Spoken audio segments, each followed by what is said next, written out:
Hello and welcome to our 900 Global Sublime review, which, as you can already see, features our new tester, Rhoades. More information on him in a minute when we get going.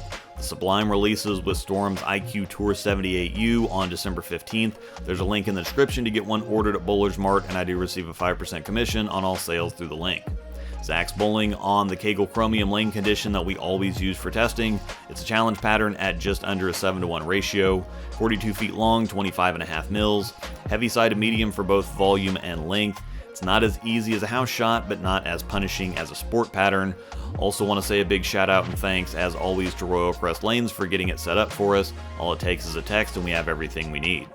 Zach's layout for the Sublime is 5 1/4 by 1 3/4. Remember, the first number in dual angle or the second number in VLS doesn't matter on symmetric balls, and Zach also took the factory gloss off with a 3000 pad and then let it lane shine back up. Zach is a local Storm staffer and a very accomplished bowler. He was a part of Wichita State's national championship team in 2015.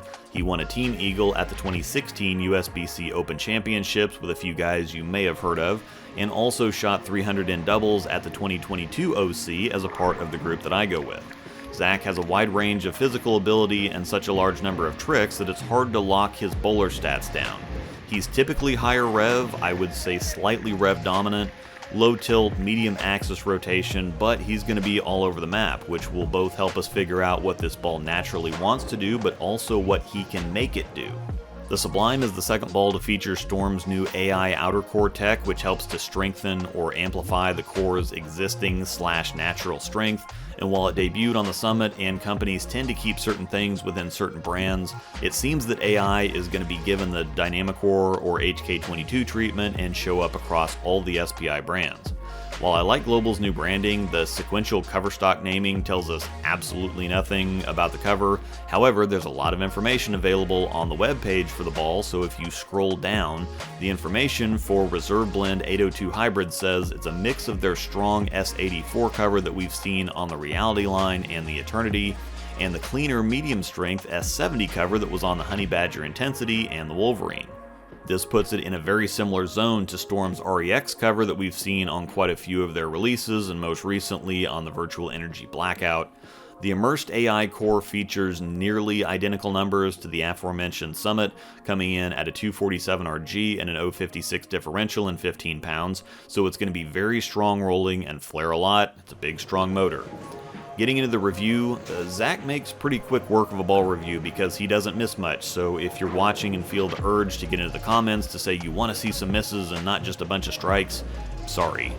He typically gets a pretty heavy roll on the ball, but he's also throwing it pretty hard in the straighter zone, and the Sublime looks like another one of those staffer specials, you know, clean in the fronts, revs up hard in the mid lane, sharp and continuous on the back end.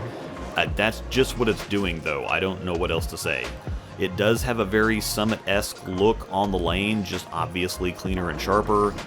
He has such a clean release that the ball's halfway down the lane before it can really do anything, but it still manages to get into a heavy roll and rev up very quickly. Some of these almost look like he's trying to throw it out the window, but it's picking up very firmly and driving strongly through the pins.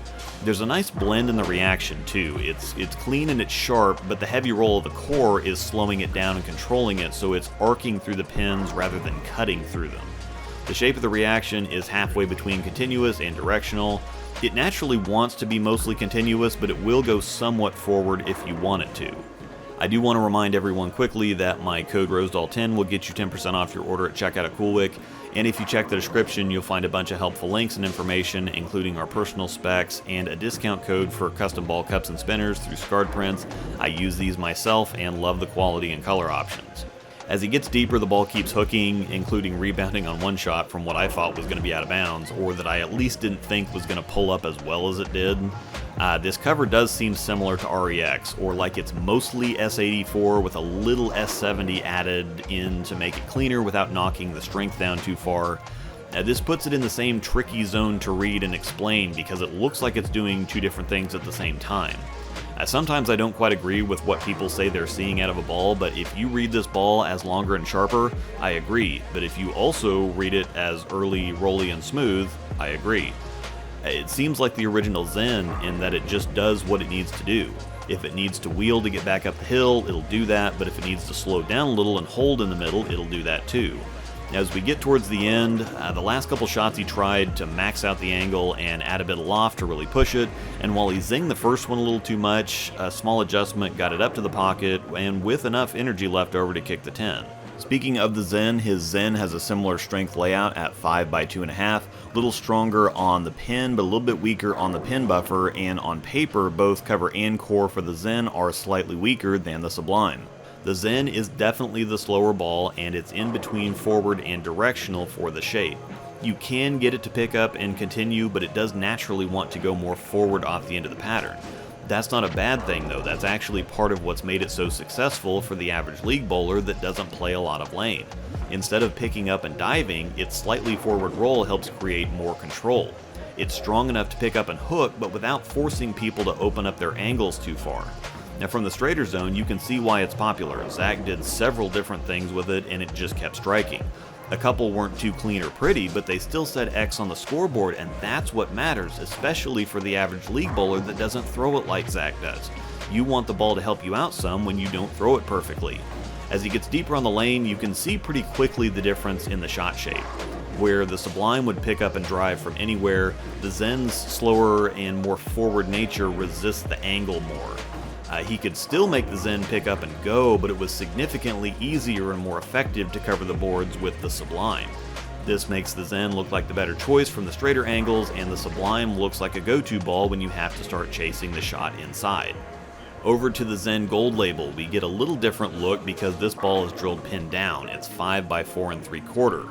Going pin down raises the RG, which keeps the ball from rolling quite as early, and it drops the differential, which reduces the flare and makes the ball a little smoother down lane. The RB801 cover on the ZGL is very similar to the Sublime's cover though, and while layouts can have a large effect on ball reaction, it's a similar pin distance, just pin down instead of pin up. The Gold Label looks like a blend between the two balls we just saw.